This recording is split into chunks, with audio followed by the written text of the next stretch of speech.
AC Sports Live is brought to you by All In CDO Training, the future of commercial driving.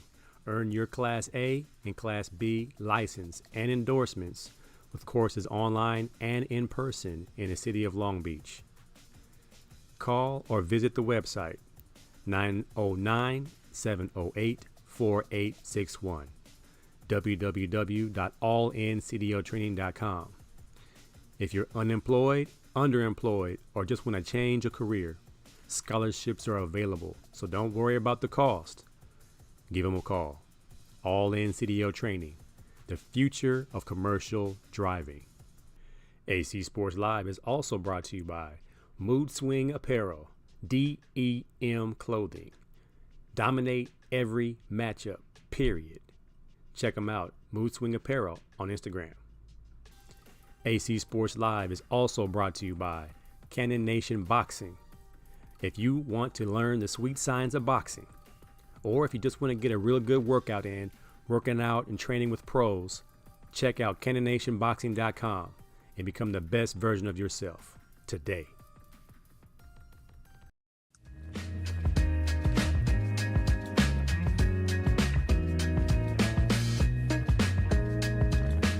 Test 1 2 1 2. AC Sports Live, 9 o'clock, straight up.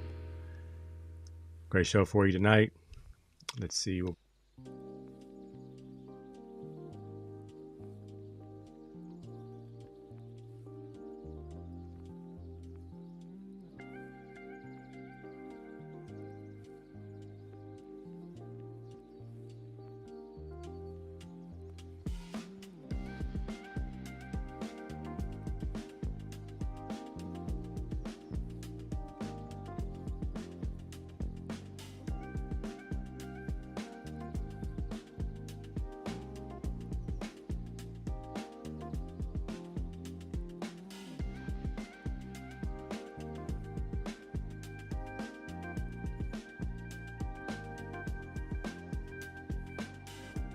You can't even hear me.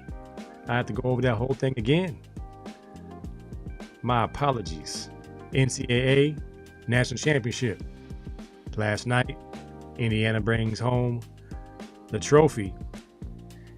We're going to talk briefly about what is a catch, since we don't know what a catch is anymore. Tendernism is under fire in Marietta, and we'll talk about that. Yeah, Big Neil, my mic was not on. Got to stay on point in 2026. I had my mic off. My Sports Flix, MLK mini doc on Hulu, and the thriller / horror Him. Young man trying to be the best quarterback of all times. We'll take a quick look at that movie. Here we go. Episode 4, Season 6. Let's go. It don't want to work. It doesn't want to work. I gotta do it a different way. Do I see it? I don't see it. How about our old one? Do I have our old one? You're quite hostile. Yeah. I got a right to be hostile, man. My people been persecuted.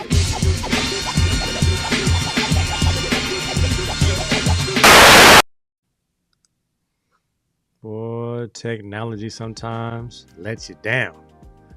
That's why it's so important to be tech savvy in 2026, so you can help yourself, so you don't have to call tech every time you get a technical difficulty. All right, man. Last night was a national championship game for college football. Indiana Hoosiers Blue Blood basketball program is now the national champions, taking the crown, beating the Miami Hurricanes in their hometown,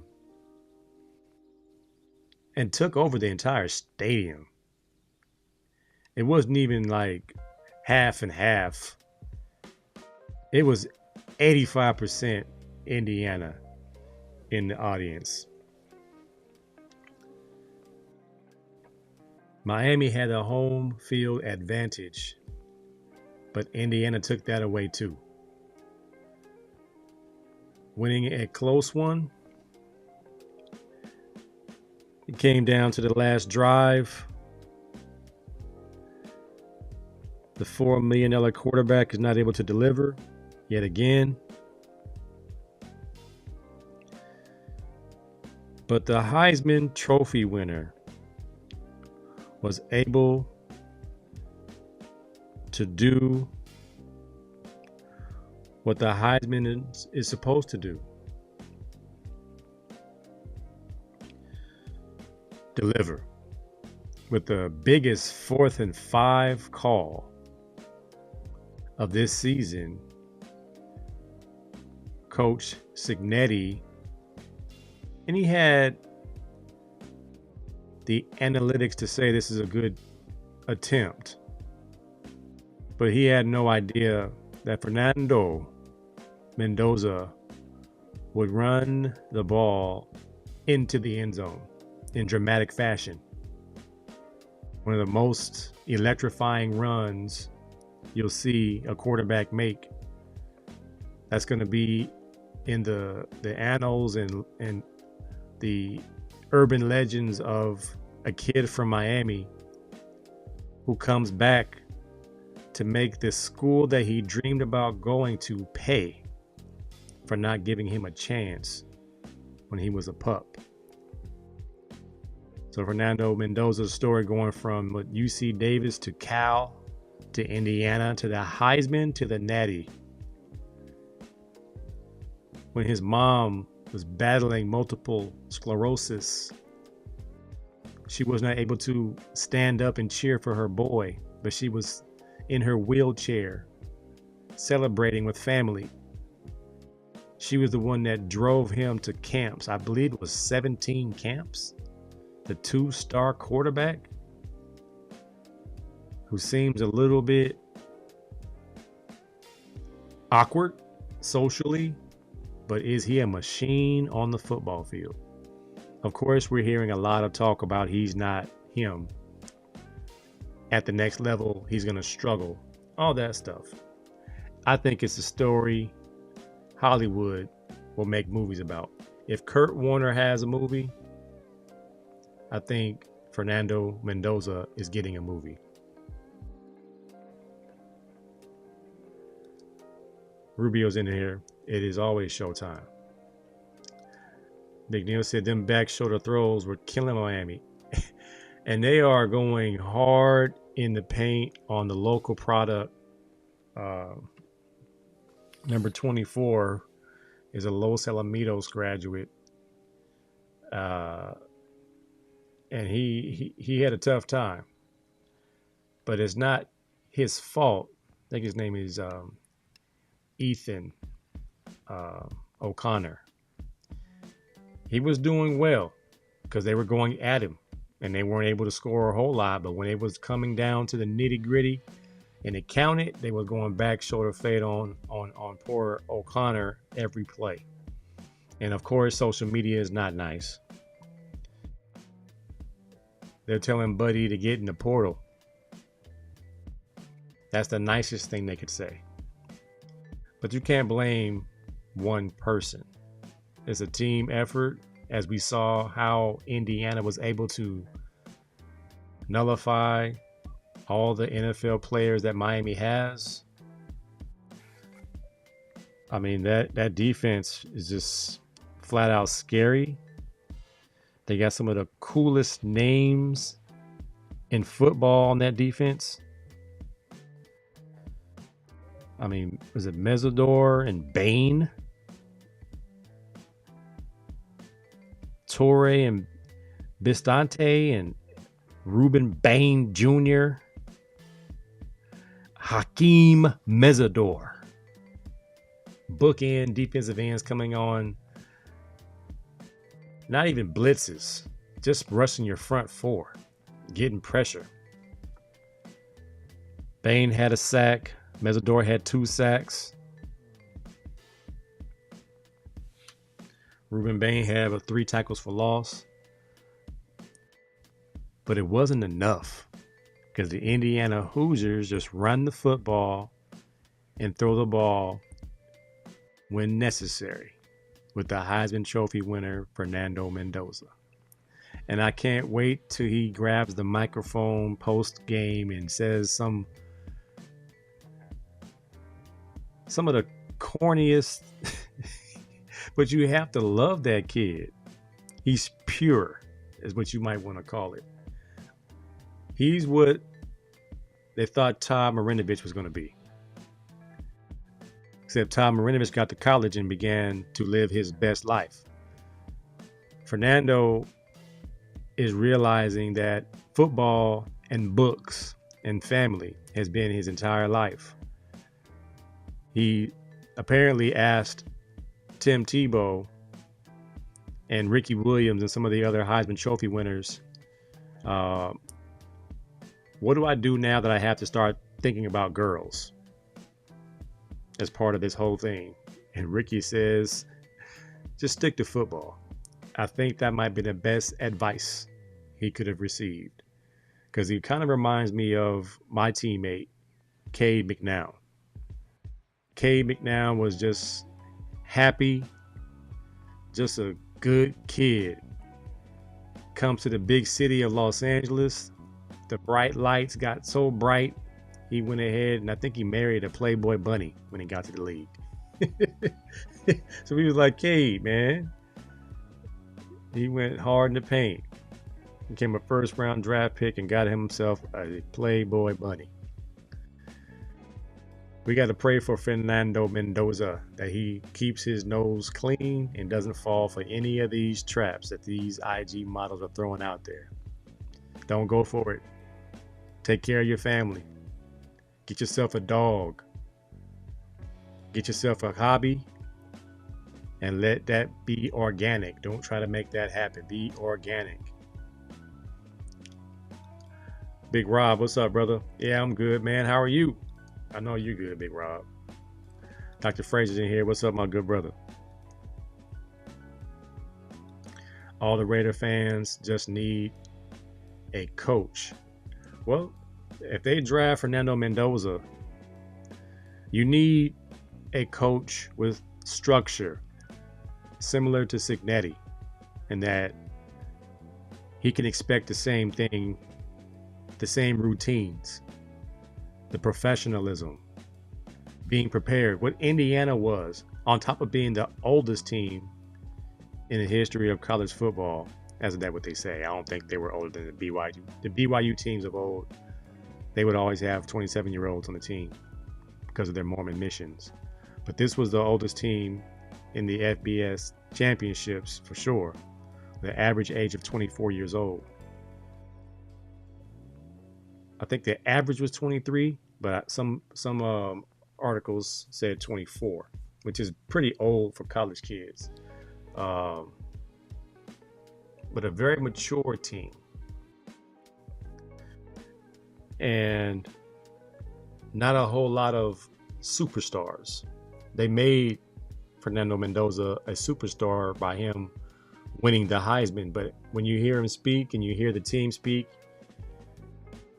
he's just a great piece to a big puzzle of hardworking, sane-minded young men who bought into what the coach was selling.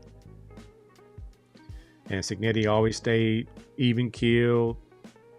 He would jab a couple of pundits. He would jab a couple of reporters, and he would, say, pretty good. Not bad for a team who's never won. Not bad for a basketball school. He would say things like that. He got his extension, so he's sitting real nice right now. Said he's going to have a beer after he won a championship. Mendoza is perfect for his system. Can he find another Mendoza? I think he can.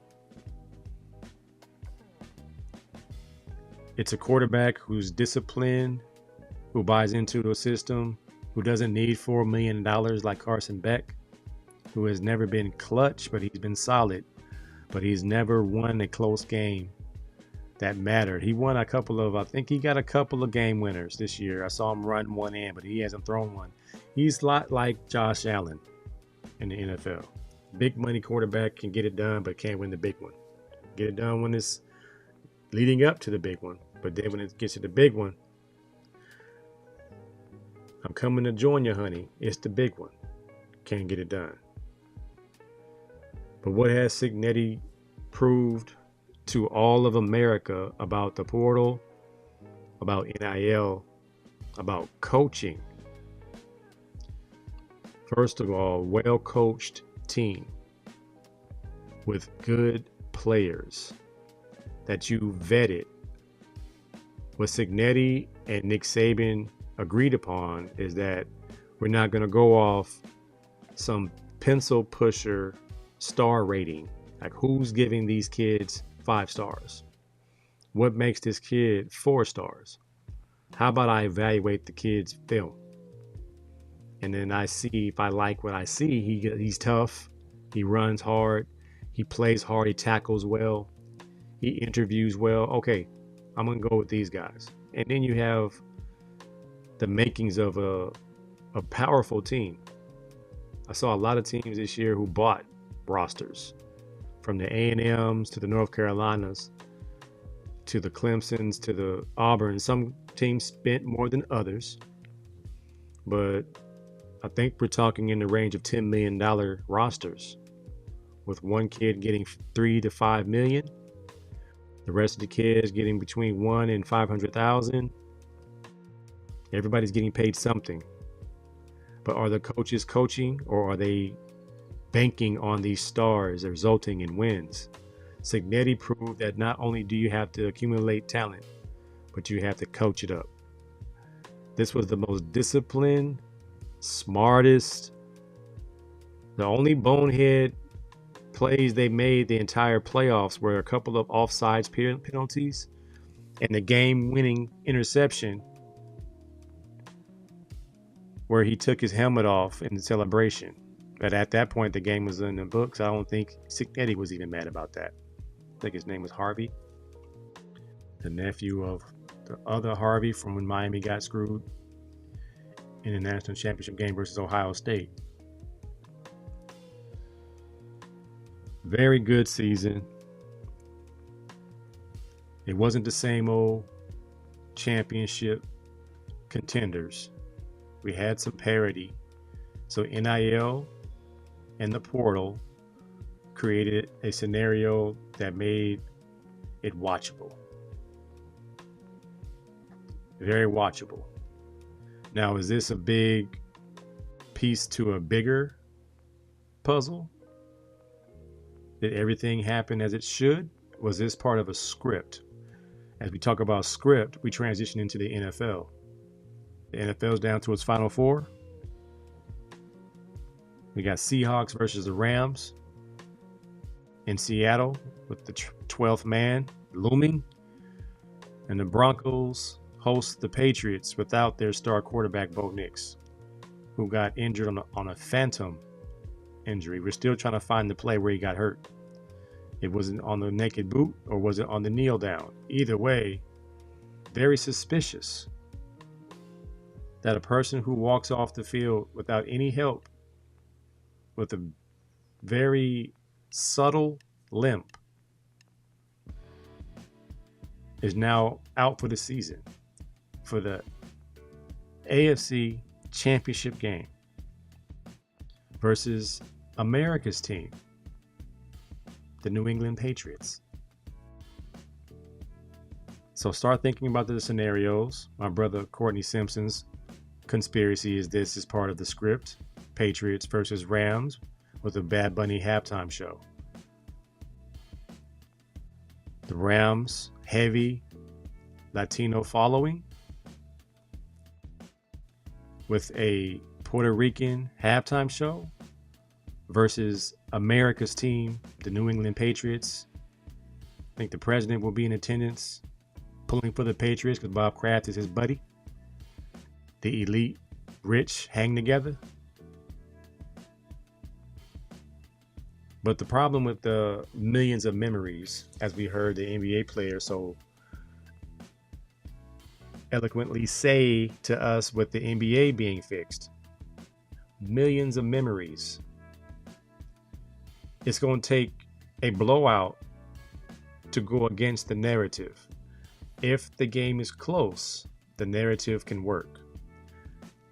I got the Seahawks beating the Rams easily.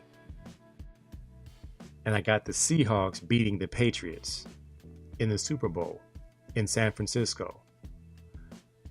The 12th man is going to travel down south, and it's not that far. The Patriots would have to travel 2,000 miles. Their fan base would not be traveling 2,000 miles, while Seattle's fan base can go down the street.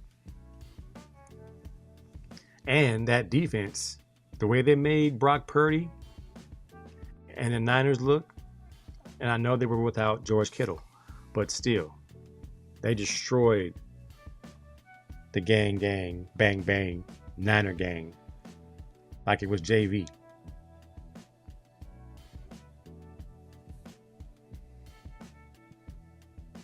The Seahawks and the 12th man are going to destroy the narrative and win the whole thing.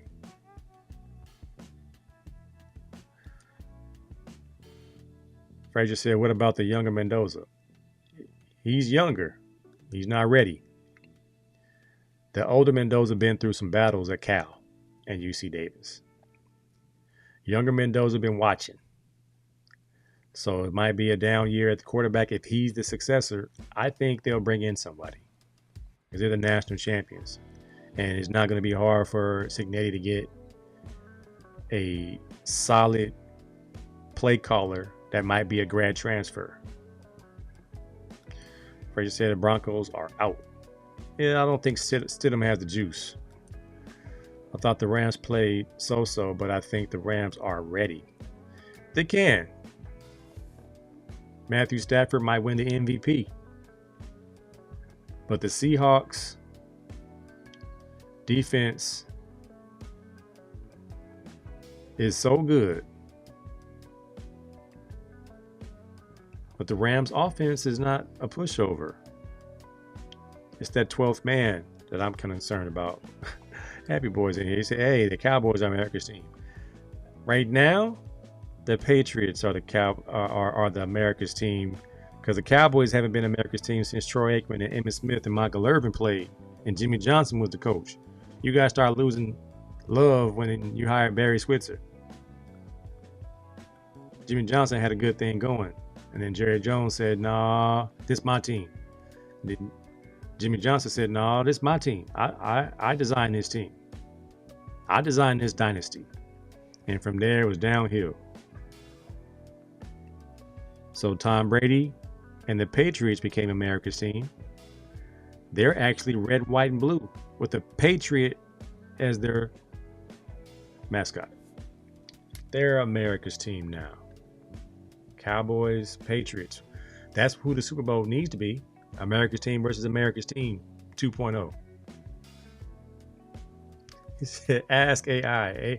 Yeah, AI is ran by history, not recency. America's team is the New England Patriots. Because watch Trump be at the game sitting in the skybox with Bob Kraft. Watch. Patriots, Seahawks, Super Bowl, San Francisco. Seahawks 35, Patriots 17. There, I said it. Seahawks all the way, man. Happy boy, I heard you had the Seahawks. I saw your live in the truck, in the cab. I said, yup, gonna be hard to beat them. Sam Darnold will be the first USC quarterback to win a Super Bowl in a long time. Who would have thought Sam Darnold over Mark Sanchez and all the Matt Leinart and all those guys, man. Barkley, all these guys that had all this notoriety, Marinovich, Roddy Pete. It's going to be Sam Darnold. Sam Darnold. Now, These teams don't get here without a couple of controversial calls that also play into the narrative of who you want to be in the Super Bowl. So I brought in a couple of clips. What exactly is a catch?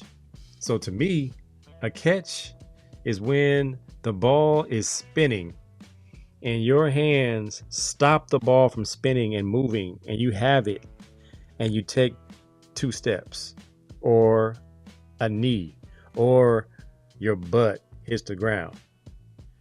The ground cannot cause a fumble is what I grew up on.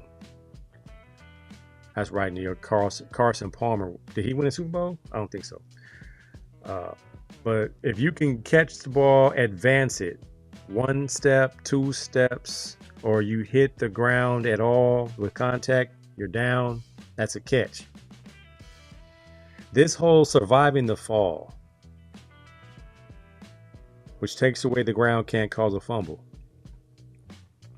has made some things real sticky. And it leaves a lot to be admired, and it leaves a lot to making you say, is this fixed? So look at these 2 catches. All right, so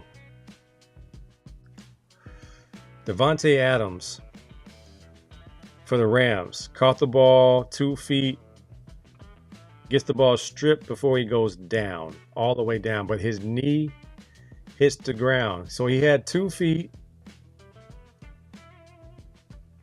whereas Brandon Cooks is falling down during his catch, but his rear end hits the ground. He has the ball.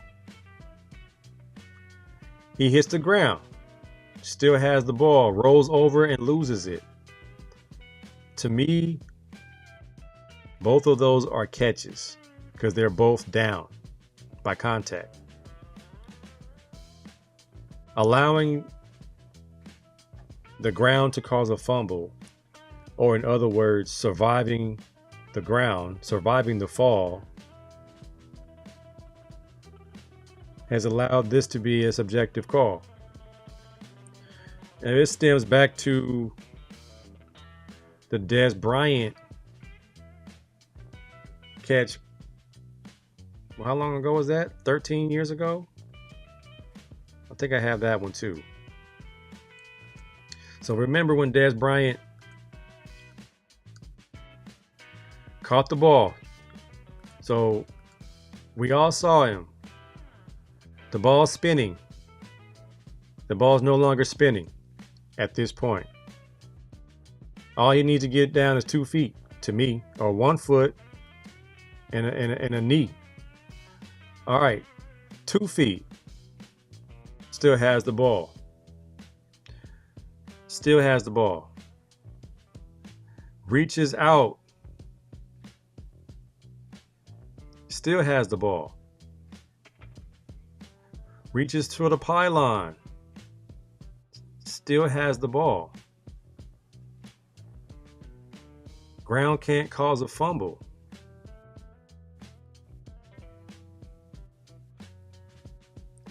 And this was ruled no catch, right? It should have been, he's down by contact, so he should be down at the 1. But it's a catch. So was this called a drop? He had the ball caught. 1, 2. Still has it. 3. Reach out. That's a catch. Ground can't cause a fumble. All right, I got Rodney Sauce in here. He's an actual official. He's, I hope Bad Bunny directs some gestures right after. You think it's gonna be some mess going on. Rodney Sauce said Cook's catch is not complete because there was a simultaneous possession with the ball changing hands during the play. All right, let's look back at Cooks. If you look back at Cooks, all right, at the top, simultaneous, but wouldn't it be considered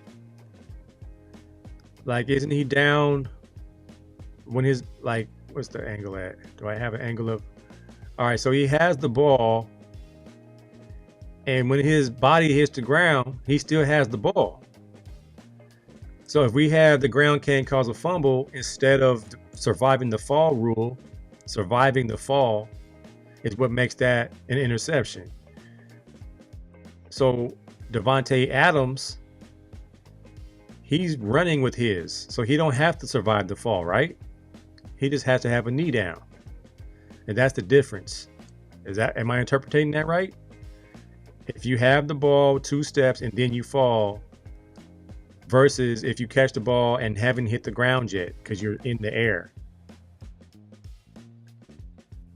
So he said replay officials rule if the player is upright, they don't have to survive the ground. If they're going to the ground, they do. I liked it so much better when it was ground can't cause a fumble.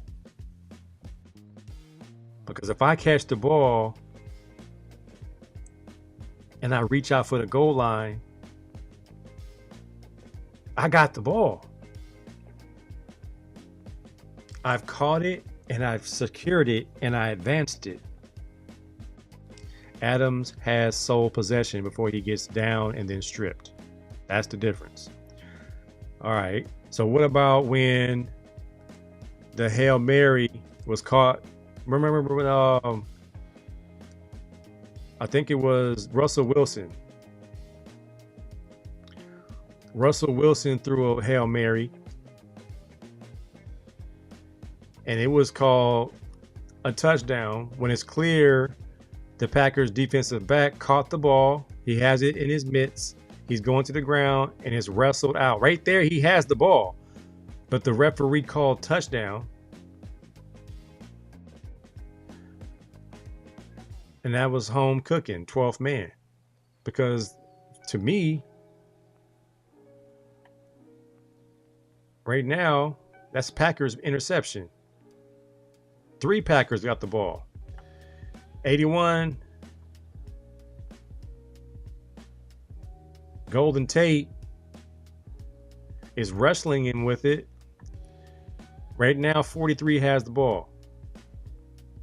Still had the ball right there. Golden Tate is on the other side of him. He's under him. The ball is right there. The ref on the right says touchdown. The ref on the left calls interception. And these are the type of the calls that make people wonder if everything is rigged. I hope they go back and revisit the rules on what a catch is. I know they got some Hall of Fame receivers on the panel and they all agreed that you got to survive the ground. But I think with this year's catches versus interceptions and how it weighed heavily on the outcomes of those games, millions of memories to make me believe it's not fixed. Don't insult our intelligence. When a player catches the ball and tucks it, and they say they have to make a football move, 2 steps or turn it up or whatever it might be. When a person has possession of the ball for a second, whether they make a football move or not, that's a catch. If you playing pickup football at the park, that's a catch. Judgment. Remember, things look way different in slow motion. The Cook play is a perfect example of that. In real time and slow motion, to me, he caught that ball. The only thing makes that an interception is he didn't survive the ground. But he caught the ball and fell on his backside. Happy Boy said, get rid of replay. Back to old school. What did you see? I'm all for getting rid of replay for... See, that will be something that's, again, subjective. Some plays you need replay. But if you're going to have some plays with replays and others without, like pass interference, PI, Are they going to add that to the list of reviewable calls or no calls? Or do we just kind of like everything is happening, man? Can't hit anybody anymore. The Mendoza kid got hit in the mouth early by the Miami defensive back. They didn't call anything. They bloodied up his mouth. It was a targeting hit. If the definition is thrusting your helmet into the face mask or the helmet area of a player. I know it was an RPO, so it wasn't like he was defenseless, but it was still a target. But it comes back down to somebody's opinion of what they saw in live time. Fumbles are another example. Player A falls on a loose ball. Player B wrestles it underneath the pile and comes up with it. So can we see that on the replay? Can we see? It's hard to see. But we can see a catch. If they had PI as reviewable, New England wouldn't have rings. Man, we've seen some stuff. I'm still mad about the Eagles losing to the Chiefs when Coach Andy Reid set my man up, Bradbury, to hold Juju on a China route. When Juju runs a slant out and he knew Bradbury is going to grab him. In essence, a pass interference or a defensive holding call gave the Chiefs the Super Bowl. Millions of memories, man. Seahawks got to win by 21 points. Otherwise, the fix is on. Patriots win the Super Bowl. Ty Law used to beat the Colts receivers up. That's how the Patriots beat the Rams. When the Rams played the greatest show on turf, Ty Law and Otis Smith beat them dudes up. Torrey Holt and Isaac Bruce and Hakeem were getting mugged. They were getting manhandled. Nobody pressed them all year. And then refs let them play. So they're like, man, who's going to beat these dudes? Bill Belichick and them say, oh, we got something for them. We're going to mug them. Was that Bill Belichick or was that Parcells? Was it Belichick yet? It might have been Parcells. I can't remember. But they came out there with 2 defensive linemen and on some plays, pressed everybody. Changed the whole dynamic of the game. Genius, man. Pure genius. All right, man. Let's keep it rolling. Do I have a slate for today? I do. What did I name it? Yeah, I got different graphics now. I'm using AI, man. I'm gonna take the technology and work smarter. I used to work hard to create my graphics. Now AI does it for me. I say, hey, I got a show coming up. Hook me up a graphic with my shirt and my hat that I'm wearing right now and my topics are.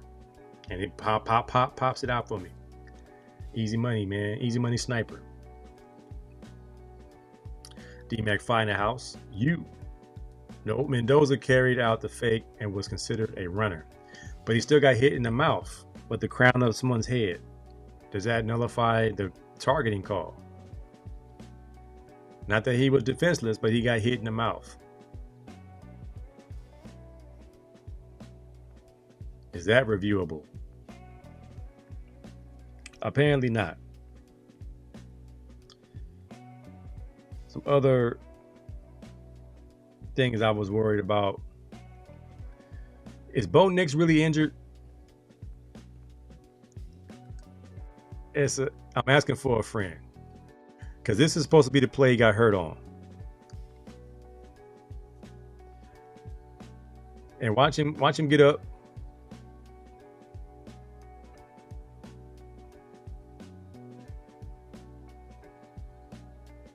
Either he has a very high threshold for pain, or a lot of adrenaline is flowing through his body, because he's out for his season. Never limped off the field, walked with a little bitty get up in his hitching his get up, but nothing that jumped off the screen saying he's hurt. Now he's out, and enters Stidham as your backup quarterback, kind of ensuring that the Patriots make it to the Super Bowl. I don't know, man. I don't know. I just find it very convenient. All right, my tender love report. A little bit different now. We've all seen Unc of Tendernism fade, where he gets the barbecue and shakes the meat off the bone and throws his glasses. So he's super popular online. Millions and millions of followers. Has made Destination Smokehouse super popular. Well, rumor has it that everything's not all good at the restaurant. Some people are saying he got fired. I highly doubt that he got fired. But I know from the interviews and the most recent videos from the restaurant, the owner says, "Let me get in on this." Now, there's a lot of stories going around that the Unc suggested. It was his idea. His name is Walt Johnson, Mr. Tendernism. And his owner was saying, hey, there's a lot more people behind the scenes who make this barbecue place what it is. It's not all about Unc. Well, Unc has that relatability. He's that uncle that we all know. We all like hearing that uncle talk. That uncle thinks everything is the greatest thing ever. So when he came out saying this meat is so tender, you make you throw your glasses. And we started watching his videos. I heard the barbecue was okay, and it's not as tender as, advertised, but the videos are very entertaining. Unc is very entertaining, and people are going there in droves to see Unc. And now he's not always available because he's so popular. But now you see the owner in every single video, like Puff Daddy in a 1990s rap video. All in the video. And now he's bringing other people in the video except Unc. And people are like, where's Varnell? We miss him. Like, where is Unc? So we hope that they are partners, because Unc is not the owner. It's this young man right here. But he owes this guy a lot of credit, because he put that restaurant on the map. People are driving to Marietta to have that smokehouse barbecue with the oxtails falling off the bone, the ribs falling off the bone. Everything is super tender in the videos. Some reviews have come back. The barbecue is so-so, but the videos and Unc are the draw. So my hope is that he's not fired. He's not being punished for being popular. But what I am kind of concerned with the most part is that this man is being exploited as a mascot. He needs to get a big chunk of what the money they bring in, because he's bringing in the customers. Period. Pay that man. If not, we will stop buying your barbecue. It's as simple as that. Who wrote the book of love? Velvet. It's as simple as that. All right. My sports flicks. I watched a good one. MLK Day was yesterday, so I thought it was appropriate to check out Hoops, Hopes, and Dreams on Hulu. It was a cool documentary. It's the untold story about how MLK and his team of civil rights activists took the basketball courts to connect with young voters, and how this strategy was something that was emulated by former President Barack Obama in his political trail. They played basketball in every city that they campaigned in. Andrew Young told stories about Dr. King playing with his tie on and hard shoes, and he played shooting guard, and apparently Andrew Young was his point guard, and he said, man, just give me the ball. And he said he could actually play. He was all but 5'7", but he had an up and under game. And then you fast forward to President Obama, who had a nice left-hand jumper, good defense, was a slasher and a shooter. And they enjoyed the release of the pressure of a presidency or a campaign or an activist trail or a march on Washington. They were hooping. Hoops, hopes, and dreams. Short 20-minute documentary on Hulu.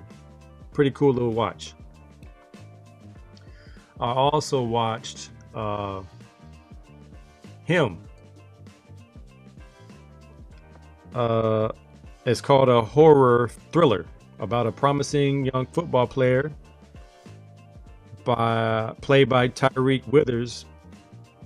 Quarterback's name is Cameron, and he's training with his idol, an aging quarterback named Isaiah White, played by Marlon Wayans, which was not that believable, but they did it at the secluded desert compound where he endures a bizarre, intense, and potentially supernatural regimen to become the next great player, blurring the lines between ambition, sacrifice, and dark cult-like rituals for fame. So a lot of it had potential, but it fell flat almost on every point. As a filmmaker and as a writer, I felt they could have done so much more with this. With all the information we have on how people are taking these oaths and these taking the mark and being in an Illuminati and seances and spells, being like all this stuff that's going out there, they could have easily played on those things. But this one here, you know, it was kind of predictable. It was at a compound. It was there the entire time. We never saw them play football. They did some drills. It didn't do a great job setting it up. The background of the quarterback. They didn't even set up Marlon Wayans and how his career could have been. If he's the GOAT, then how so? And then the ending, you know, I'll put it like this. The trailer was better than the movie. The movie was lacking. So if it was going to get a grade, I'd say C-. Had some pretty cool visuals. Marlon did a good job for the most part with his acting, but as far as him being a football player, it wasn't believable at all. I don't think he threw the football once.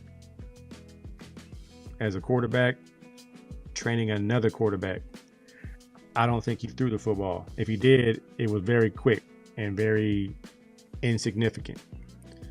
But as they said in Sneaking into Movies in Hollywood Shuffle, I hated this movie. Realism is very important to me. You can't be in a situation like that. Talk about make my day. This was pretty bad, man. Hey, so I'm glad I didn't pay for it. I'm glad I didn't go to the theaters and see it. It was not a Key and Peele, a Jordan Peele production to a point where he wrote it and directed it. He produced it, helping out his friend, but this was not his writing. You could tell it was lacking. But again, very cool visual film. Darks, good lighting, great font. Everything was appealing to the eye. It just lacked depth. I think they could have done so much more. If they give that script to a storyteller and let him tweak it or let her tweak it, I think we'll have something pretty good. Because I know there are a lot of conspiracy theories out there with the entertainment industry and the things that people do for fame. And the idea of guys selling their soul. There was scenes in the movie where he said, "What are you willing to sacrifice?" He said, "Everything." Well, at that point, wouldn't we start to see some sacrifices? His family? Because look at every celebrity who supposedly is in the Illuminati. They lose a family member. And if they don't lose one, they almost lose one. Look at, we were joking about Snoop Dogg and how Murder Was the Case was basically a short film about how he sold his soul to the devil for fame. And we were joking about the lyrics and how he's having a conversation with the devil. And he's like, you know, what do I have to do to be famous? He says, bring your lifestyle to me, I'll make it better. How long will I live? Eternal life and forever. Will I be the G that I was? I'll make your life better than you can imagine or even dream of. I was like, it might have been fictional in the moment, but then you look 30 years later, this man is hosting the Olympics. This man is doing halftime shows, and his songs are 25 years old, and he's still able to be the biggest pop star in the world. Like, Snoop is bigger than Jay-Z when it comes to stardom. Recognizable star, can't go anywhere in the world. Who's more famous, Snoop, Rakim, Ice Cube, Jay-Z, Kendrick Lamar? I would say Snoop is the most famous rapper ever. The most famous. I ain't saying the best. The most famous. And can you explain why? I mean, Snoop's our boy. We all went to Long Beach Poly. He's our guy. I don't know. Look at Andre 3000. His cartoon talked about how artists sell their souls and write their name in blood. And he was one of the top rappers of his time. Erykah Badu put a juju on him. Whatever happened, Sorry Miss Jackson didn't work, because now he's playing a flute and won't rap. Something ain't right. Every man that dates a Kardashian loses his mind. Something ain't right. LeBron James ain't never got injured and is the all-time leading scorer and still playing at 40 what? How old is LeBron? 43? He must have ankles of vibranium. LeBron missed games because he's sore, not because he's injured. He throws that dust in the air every game. He does a seance, a ritual every game.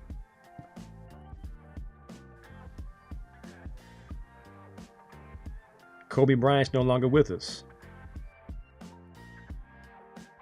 Prince is no longer with us. Michael Jackson is no longer with us. All those rappers are no longer with us. There's something going on, man. It is some demonic stuff going on. And to be naive to it is by choice. People have been tapping into the dark side for a long time. All these artists dying at the age of 27, from Jimi Hendrix to Tupac to Biggie, those aren't coincidences. Stuff is happening, man. Whitney Houston, She knew her time was up, so she gives her life to Yeshua, and then she dies. And then somebody takes her place. Jennifer Hudson just kind of slides in there. Now she has a talk show.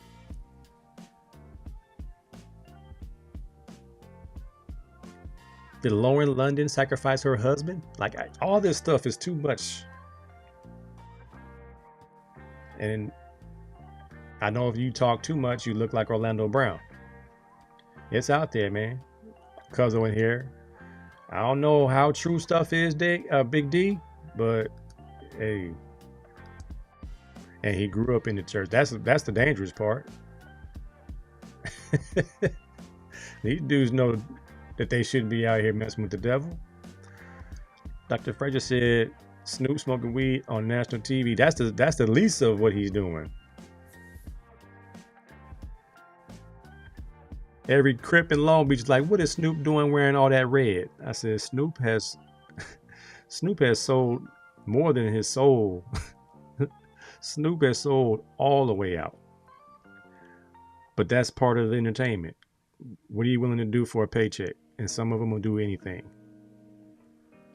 So I think the definition of sellout is selling something to the masses that you do not support. So I don't think he's done anything that he would not do. So I can't say he's sold all the way out. Like Shaq sells everything from insurance to Icy Hot. That's just being the spokesperson for a product. But I do know Snoop don't drink Corona. So that's something, sometimes you gotta say, you know what? I don't even drink beer. I don't drink Corona, but I'll do a commercial. Take that how you want to take it, man. But I know that watching the movie Him, they could have used a lot more deeper scenarios to make that movie rich and believable.